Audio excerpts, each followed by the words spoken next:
Hi, I'm Sue Stockdale and welcome to episode 121 of the Access to Inspiration podcast, the show where you can be inspired by people who may be unlike you. Well, as you know, we had a few months break recently and we're travelling all over the world. When we were in Norway, I met this week's guests, Arild and Gyrid. Arild is the fifth generation owner of a small farm in Norway, and Gyrid is one of his employees who's learning to run a farm, which is quite different from her previous job as a hairdresser. What I discovered from them is the importance of embracing change, the value of education, and we find out what Arild does when he teaches twice a week in the local prison. I'm sure you'll be surprised, intrigued and engaged by what they say. And as always, you can listen or read along with the transcription on our website, accesstoinspiration.org. Welcome to the podcast, Arild and Gyrid. Lovely to speak to you today. Thank you. Arild, you are the owner of a farm, Øvre-Eide, I understand. Yes. Tell me about that farm. It's been in the family ownership since 1875. Yes, you see that my family, they came from Sogn, which is an area north of Bergen, and they were two brothers. They came here to Bergen in 1875. So today I am, the fifth generation. Do you feel a sense of responsibility? Oh, yes. Well, you see that in one way, yes, and in one way, no. You see that when I was younger, I was perhaps 16, 17 years old, I asked my father if he wanted I should become the next generation on the farm, and they said, yes, if you want. Because when he was a child, he was forced to work on the farm, and he didn't want that I should have the same childhood, youth life as he had had. So he said that he hoped that perhaps one day I would see also the joy to have a farm and not only the work. So he didn't press me not at all to do anything, and it has been a success. Today I feel joy with the farm, yes. And I also understand you have other talents in baking and confectionery. Yes, because my family on my mother's side is from Switzerland. My grandfather, he was a baker, confectioner, and he came to Bergen in 1929. So on my mother's side, we are for three generations bakers and confectioners. So I have my education from Bergen, of course, but also from Stockholm and Switzerland. And if you had a choice, would you prefer to be a confectioner or a farmer? A farmer, of course. I love to do work outside, outdoor. So yes, I still enjoy to make cakes and all that, but I prefer we work outdoor. Tell me about your farm. How big is it and what animals are on it? Well, you see, it's a traditional small farm in the western part of Norway. So for the moment, we have 6 horses and 15 sheep during winter and 1 ram. And that gives in the spring about 25-30 lambs. In Norway, there are about 38,000 farms, but only 10% of the farmers, they have only the farm as their main income. So the big majority of the farmers, they must also have another job so they can afford to run the farms again. And there's limitations on the number of animals that you can have, isn't there? So you couldn't expand to have more sheep if you wanted to. Well, we could have done it, but then we have to reduce the number of the horses. So the law in Norway is that you can have as much animals as you want if you also at the same time has a big enough fields where you can spread, for example, your manure in the spring and summer. So if we would like to increase the number of sheep, then we have to reduce the number of horses. Many guests, they are surprised that we have so many small farms in Norway. And of course, the main reason is that we have the black gold in the North Sea. So that has given Norway a lot of possibilities to do things that will be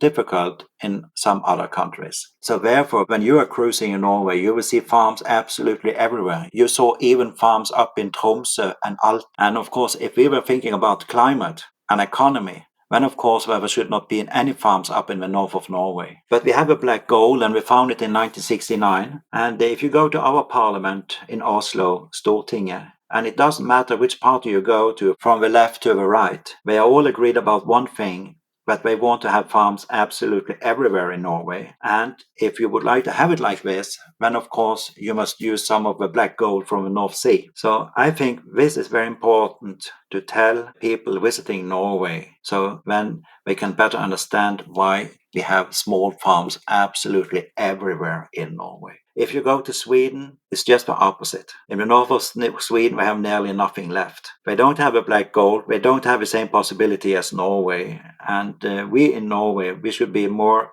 thankful for that we have this possibility to keep up the farming absolutely everywhere in Norway. And it's also a question about quality of the food. Very often we get the question about how much medicines we use for animals. And of course, yes, we use some medicines for our animals, but if you compare that to other countries in Europe, it's close to nothing. So, of course, food is more expensive in Norway than in Sweden, Denmark, and the rest of Europe. But the income in Norway, it's much higher than everywhere else. Everything is more expensive here. But the quality of what they produce in Norway in agriculture is very good. When you have to pay for it, you can always get something cheaper, but then it's also a question about the quality. That's an important point to make. Thank you, Arild. And how do you diversify to generate more income if you're not just doing farming? Well, of course, with tourism, that's very important for us. So we started with that in 2000. And the first year, I think we had only visits from 3-4 groups. And the last year, it has been a lot more. And for us, it's very important. It gives a nice income for the farm. So that gives us the possibility to run the farm and also to restore the buildings, to restore the stone walls, well, to do very important maintenance of the farm. And in the end, you see that today we have nearly 6 people working on the farm the year around. So yes, we are very satisfied. You run the farm in a traditional style? Yes, we do that. So, for example, we use the horse in the spring when we are going to spread the manure. We have also several other wagons that we use during the year for the horse. So it's a quite traditional farm, yes. And Gyrid, you are an employee at the farm. What are you learning from working there? I'm learning a lot. I grew up with horses, so that was the knowledge I had basically before I came here. So everything with the running of the farm, all the different aspects of it, the sheep, the chickens, all of that is things that I had to learn. And here on the farm, you get thrown into it and then you learn as you go. And I think that is a very good way of learning. And then, of course, I have Arild and the other employees here to guide me. And that has been very helpful. Now, you were a hairdresser before you switched to working at the farm. Yes. That's quite a change. So why change to farming? Well, it was love. It was... Well, not with me. No, not with Arild. But I met my boyfriend when I was working as a hairdresser. He was actually the brother of one of my colleagues in the salon. And we met, we hit it off. And he told me that he was taking over his family's farm. So I thought to myself, okay, this is the man. Here is my chance. So we have a very good relationship, but I also get a farm. I'm very happy about that. So, of course, when that relationship got serious, we started talking about when we were able to take over the farm and what we wanted to do. And I said to him, if we are going to take over a farm, I can't continue to work as a hairdresser. I have to learn, because if we're going to run it, I want to do the best job that I can. So that is why I started working for Arild at Øvre-Eide. And where will your farm be, Gyrid?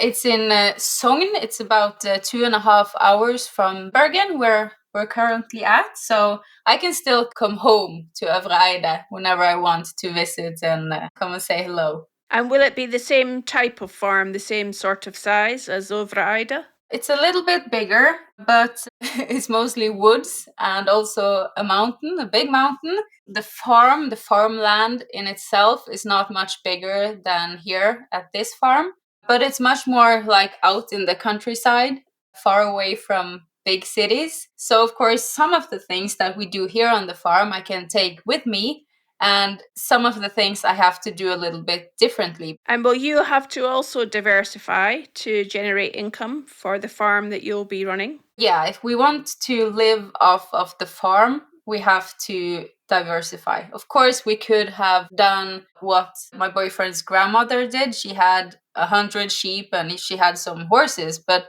it's different times now, so it's not that easy to make a big income off of only sheep. Of course, we want to have animals, but we do have to look at other ways of income from the farm as well. So from your experience of working with Arild, what in particular are you learning? So the good part of working for Arild is that he is a man with a lot of knowledge about everything and anything. So he teaches me, how to see all the different aspects of running a farm, both with the animal part and also with the tourism guest part. So I get to be a part of everything, like the planning of events, how to do the events, work at events here at the farm, and also with all the animals. So he teaches me like all the different side of running a farm and running it as a business, and how to take chances, because you have to on a farm like this. You have to dare to try something new and something different than your parents did. And Arild, have you learned anything from Gyrid? Yes, I think always that we can learn from each other, and it's always nice when you have other people you're working with. But you see, that's not always that my point of view is the best, and then I'm very satisfied that I have, for example, Gyrid, who can tell me, well, perhaps think twice. Perhaps it's better if we do it like that and that. So of course, yes, I also learn from Gyrid and the other employees. Yes.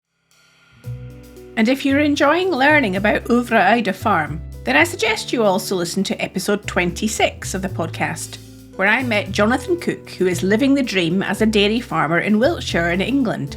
Just hop on over to our website, accesstoinspiration.org, where you will find this and 100 other episodes to listen to. Now back to the conversation.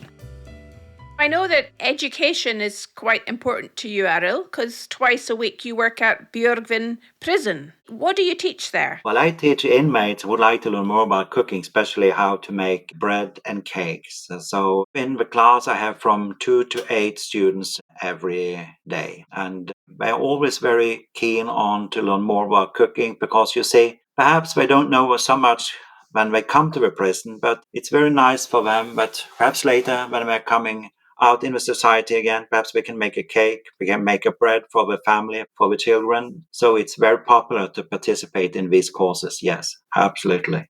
And there's quite an interesting philosophy that Norway has for rehabilitation of prisoners. Yes, in Norway, perhaps if you compare to other countries, we spend a lot of money in our prison system, and especially in education, because we think that if the best way to rehabilitation for an inmate, that is that they know a little bit more when the day come when they leave a prison, when the day when we came to a prison. And in Norway, about 20% of the inmates they come back, and we think that's too many, but if you compare it to other countries, they will say that's marvelous. So I have former students who today work as chefs. Some of them they work as a chef on a fishing boat, and their income is 2 or 3 times more than my income, but we are both very satisfied. And it gives me a lot to see former students that they make a nice career later. Yes, it's marvelous. Where do you get the sense of satisfaction from working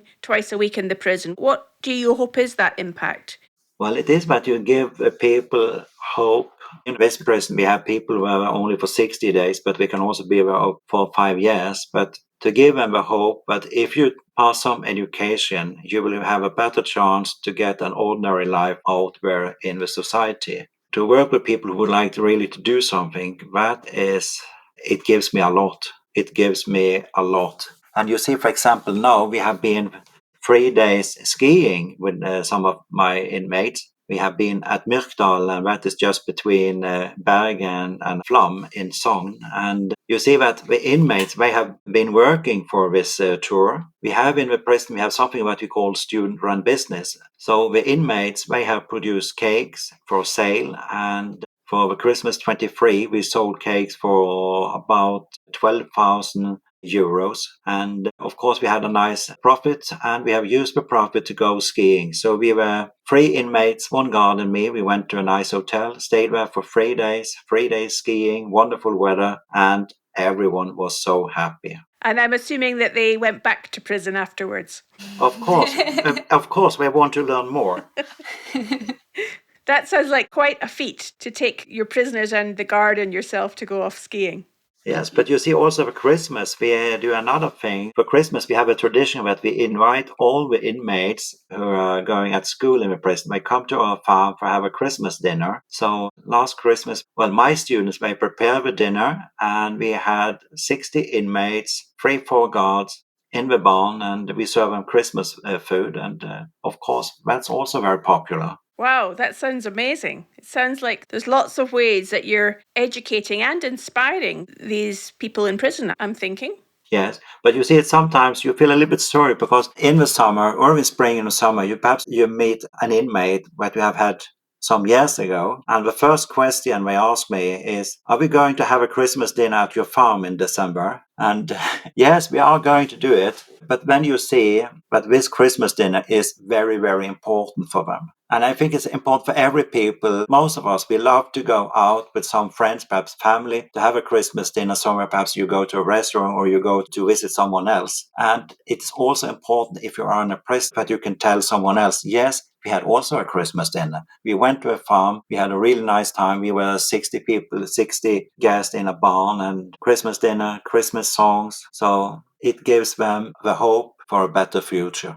Yeah, that sounds really fascinating, giving people a sense of self-worth. Yes. And Gyrid, I'm hearing now about Christmas dinner on the farm and there's a barn. What are some of those activities that you are involved in to generate that extra income? Well, I am involved in almost every aspect here on the farm. So we do weddings, we do baptisms, we do Christmas dinners, we have birthday parties for kids, farm visits, of course, all the tourism. We have riding tours up in the mountain, and also school classes and kindergartens that come here, elderly centers that come. So it's a lot of different activities here on the farm that I get to be a part of. It almost sounds to me that there's a bigger message about education and inspiration, with the farm being at the heart of it. Yeah, absolutely. I worked a lot with the school classes that come here. We have some school classes with special need kids that come here once a week to get a break from the classroom. And they join us in all the daily work with the animals, the sheep, the horses, chickens. So there is a big focus on using the farm not only for Arild and his income, but also for the area, the people living around here, families, schools.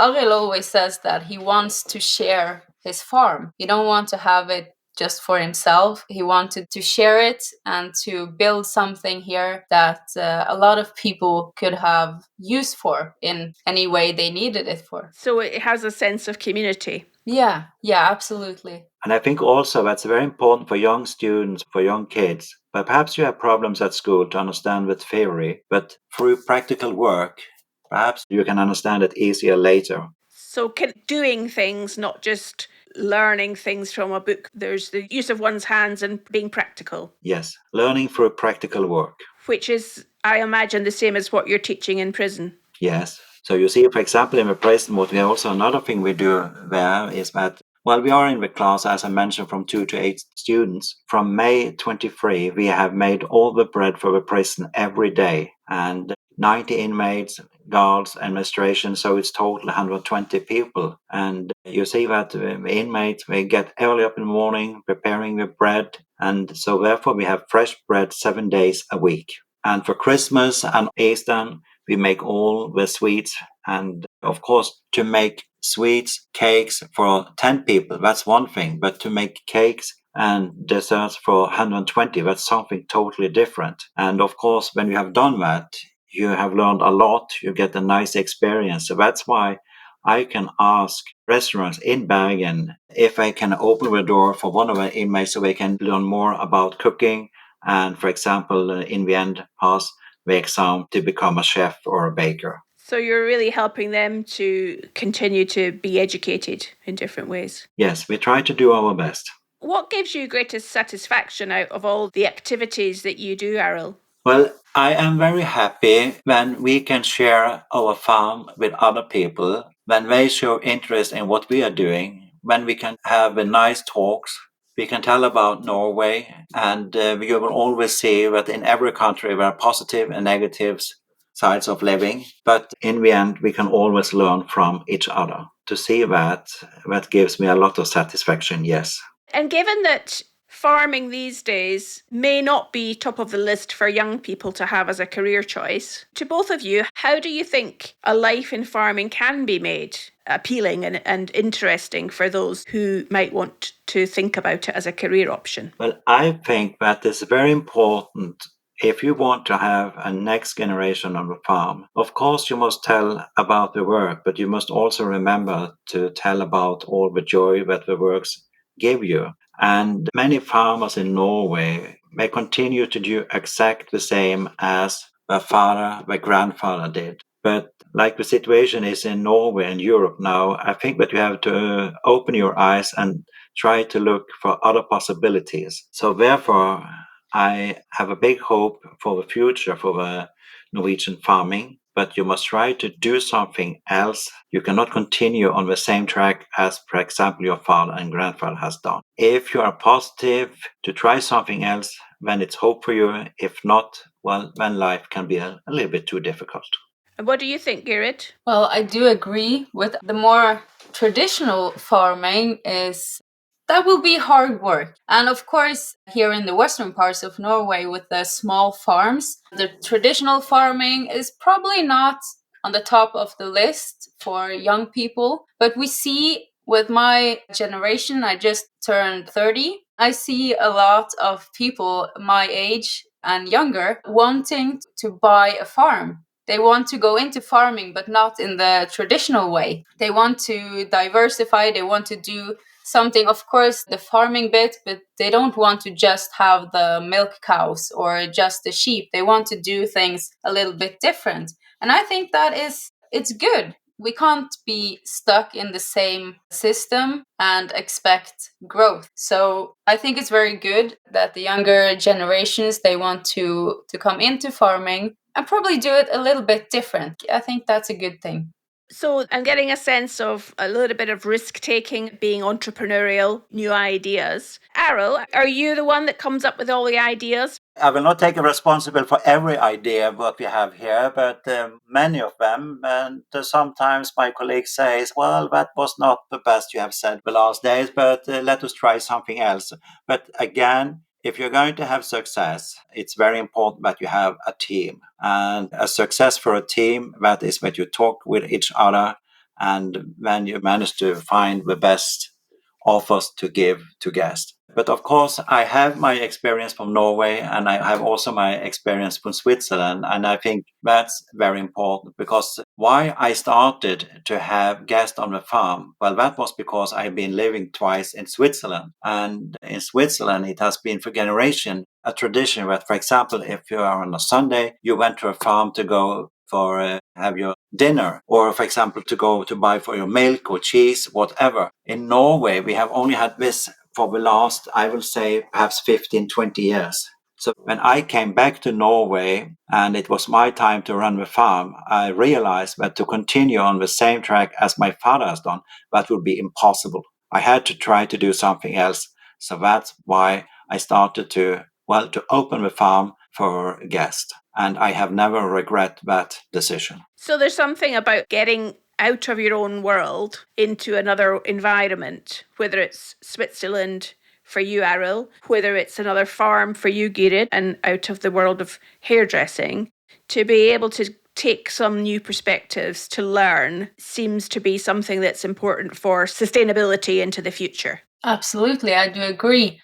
You have to get out of your comfort zone to achieve bigger things. So what Arild, with everything he has experienced, that creates the foundation for him here at the farm. He knows what's working, what's not. And of course, you need to dare to take some risks. And of course, not everything works. And then something works very well, as it has here on this farm. I would like to say that as long as you have a possibility to sometimes to take 2 steps forward and 1 step behind, then we must be satisfied. If we went forwards 10 years from now, what do you hope you'll be doing then? Well, I hope that I'm still here on the farm, that we have guests, that I have my work in the prison, and perhaps when I have a week off or 2 weeks off, that I can go on a cruise. How about you, Gyrid? What do you hope to be doing in 10 years? In 10 years, we will be living on our own farm, hopefully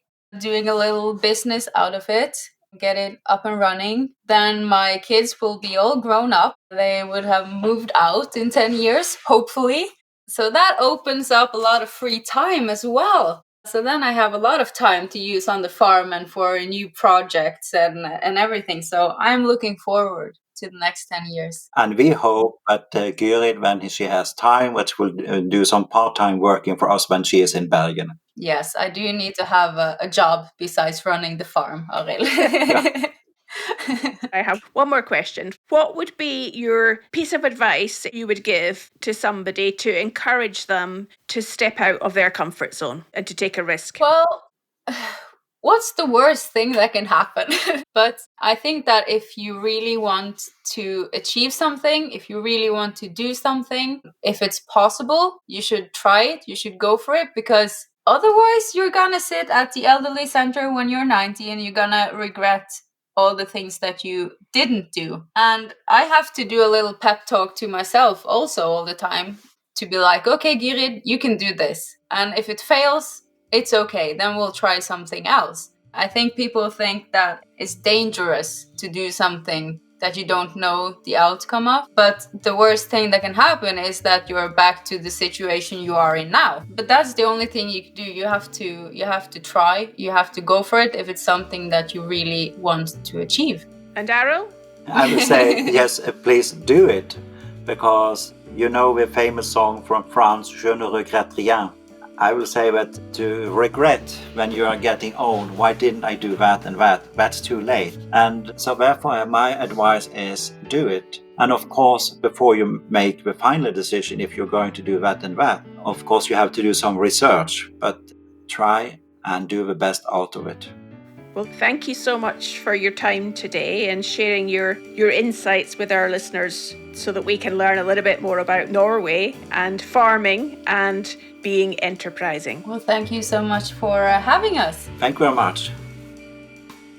Thanks to Arild and Gyrid for their insights into farm life in Norway and some new perspective on the prison system in Norway too. Well, let us know what you enjoyed about this episode. Send us a voice note or a message via our website. And you can subscribe to the podcast too, so that you'll easily get notified about new episodes. I'll be back again next week with another inspiring guest. Hope you can join us then.